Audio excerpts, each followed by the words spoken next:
Bonjour Guy. Bonjour Cécile. Oui. Bonjour Cécile, bonjour Patrick, bonjour à tous. Alors Guy, est-ce que vous avez passé, première question, un bon week-end?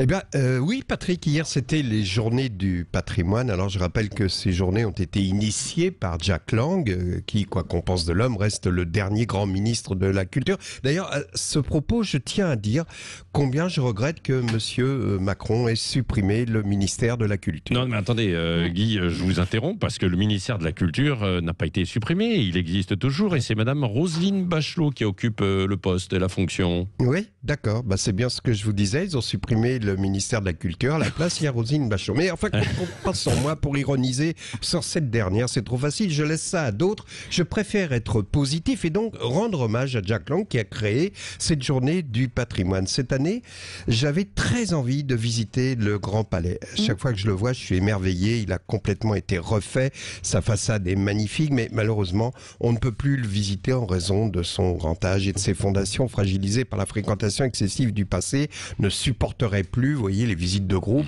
Alors il paraît qu'on peut encore, très exceptionnellement, le visiter à titre privé. Un peu comme Jack Lang, d'ailleurs, qui lui aussi a complètement été refait. Sa façade est magnifique, mais malheureusement, on ne peut plus le visiter en raison de son grand âge. Alors, très exceptionnellement, à titre privé. Dans le patrimoine, quel mot magnifique, le patrimoine. À ce propos, une précision sémantique s'impose. Patrimoine est un mot masculin et le groupe Europe Écologie Les Verts au Conseil de Paris, par la voix de l'élu Joëlle Morel, le déplore et elle a demandé qu'au nom de la parité, on rebaptise la journée du patrimoine, journée du matrimoine. Parce que les femmes nous ont légué autant de richesses que les hommes. Et d'ailleurs, pour vraiment respecter la parité, on dira patrimoine une année et matrimoine l'année suivante. Autrement dit, l'an prochain, si vous allez visiter le musée de l'homme lors des journées du patrimoine, vous devrez dire, en cette journée du matrimoine, je suis allé visiter le musée de la femme.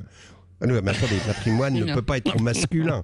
Donc l'année prochaine, lors de la journée de la matrimoine, j'irai visiter la journée musée de la femme. Et puis pendant que j'y serai, j'irai me recueillir sous l'Arc de Triomphe devant la flamme de la soldate inconnue sur laquelle les hommes devront faire la cuisine pour rappeler la charge mentale des femmes.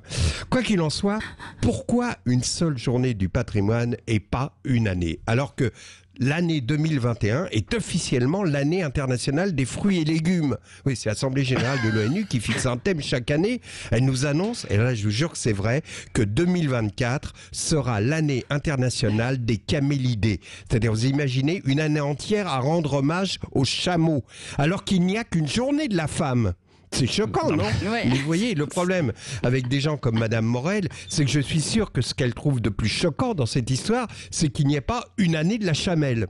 Enfin, le patrimoine, ce n'est pas seulement des vestiges architecturaux, c'est la transmission de la connaissance, de la culture. Et d'ailleurs, à ce propos, Malraux disait « Ne regardez pas les cieux pour y voir vos aïeux, ne cherchez pas sur terre leurs traces dans les vestiges. Le vrai patrimoine, celui qui nous éclaire, c'est de garder intact le siècle des Lumières. » Ah, c'est beau. Merci beaucoup. Belle conclusion, Guy Carlier. Carlier livre à retrouver sur sudradio.fr, bien entendu, et demain matin, à la même heure.